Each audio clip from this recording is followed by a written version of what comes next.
press the bell icon on the YouTube app and never miss another update. मोटू लाला में आप लोगों का स्वागत है मित्रों।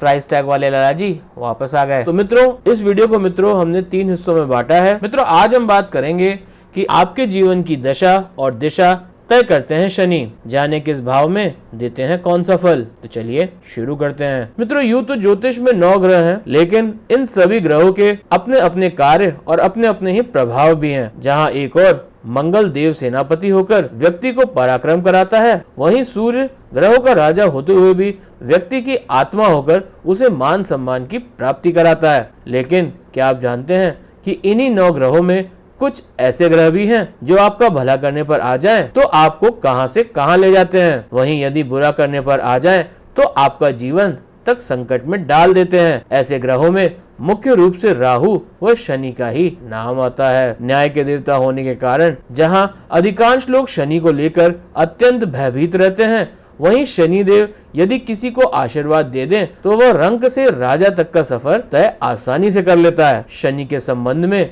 ये भी मान्यता है कि इनकी चाल की गति धीमी होने के कारण ये कार्य में देरी करते हैं, लेकिन जो भी कार्य करते हैं वह इतना ठोस होता है कि उसे कोई अन्य हिला नहीं पाता। क्या आप जानते हैं कि शनि एकमात्र ऐसे ग्रह हैं जो हमारी कुंडली में किसी भी भाव में बैठकर हमारे जीवन की दशा और दिशा तय कर देते हैं। हमारे जीवन में सुख दुख, रोमांच, ऐश्वर्य, मुसीबत, समस्या और संघर्ष सब कुछ तय कर देते हैं। एक जन्म कुंडली में 12 भाव होते हैं। शनि हर भाव में बैठकर अलग अलग परिणाम और फल देते हैं। शनि कुंडली के त्रिक भावों यानी कि 6ठे, 8वें और 12वें भावों के कारक ग्रह हैं। तो मित्रों हम आपको आसान भाषा में समझाने की कोशिश करते हैं कि जिस भाव में शनि बैठे हैं तो उसका आपको क्या असर होगा। मित्रों अब बात करते हैं पंचम स्थान यानी कि पुत्र और बुद्धि के भाव में जब शनि महाराज बैठे हों। तो कुंडली के पंचम भाव में बैठा हुआ शनि व्यक्ति को बहुत ही रहस्यवादी बना देता है। यानी वह व्यक्ति अपने राज जाहिर नहीं करता है और न ही अपनी भावनाएं दूसरों से शेयर करता है। उसे अपनी पत्नी और बच्चों की भी ज्यादा चिंता नहीं रहती और दोस्तों के बीच भी उसकी कोई खास अच्छी छवि नहीं होती। मित्रों अब बात करते हैं कि यदि शनि महाराज आपके 6ठे भाव यानी कि शत्रु और रोग के भाव में स्थित हो तो क्या होता है। कुंडली के 6ठे भाव से रोग व शत्रु स्थान भी देखा जाता है। वहां शनि बैठा होता है तो वह व्यक्ति को अपने शत्रुओं पर हमेशा विजय हासिल कराता है।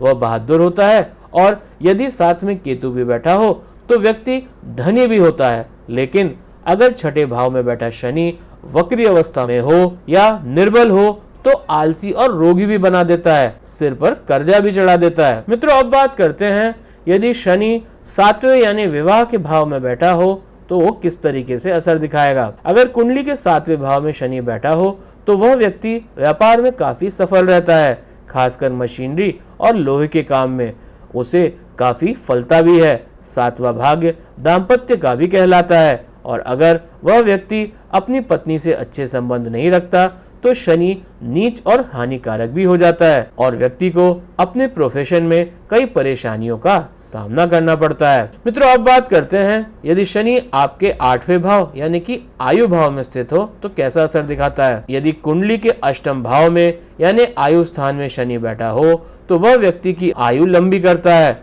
लेकिन पिता के स्वास्थ्य के लिए अच्छा नहीं होता। तो मित्रों मैं आशा करता हूं मैंने आपको उचित जानकारी दी होगी। देखते रहिए मोटू लाला। इस चैनल को सब्सक्राइब कीजिए, इस वीडियो को लाइक कीजिए और शेयर कीजिए और अपने मित्रों का ज्ञान बढ़ाइए और देखते रहिए मोटू लाला। अपने समस्त ज्योतिषीय सवालों के जवाब आप हमसे मुफ्त में जान सकते हैं, हमें हमारे लाइव सेशन में ज्वाइन करके। तो देखते रहिए मोटू लाला और अभी के लिए मुझे आज्ञा दीजिए। नमस्ते।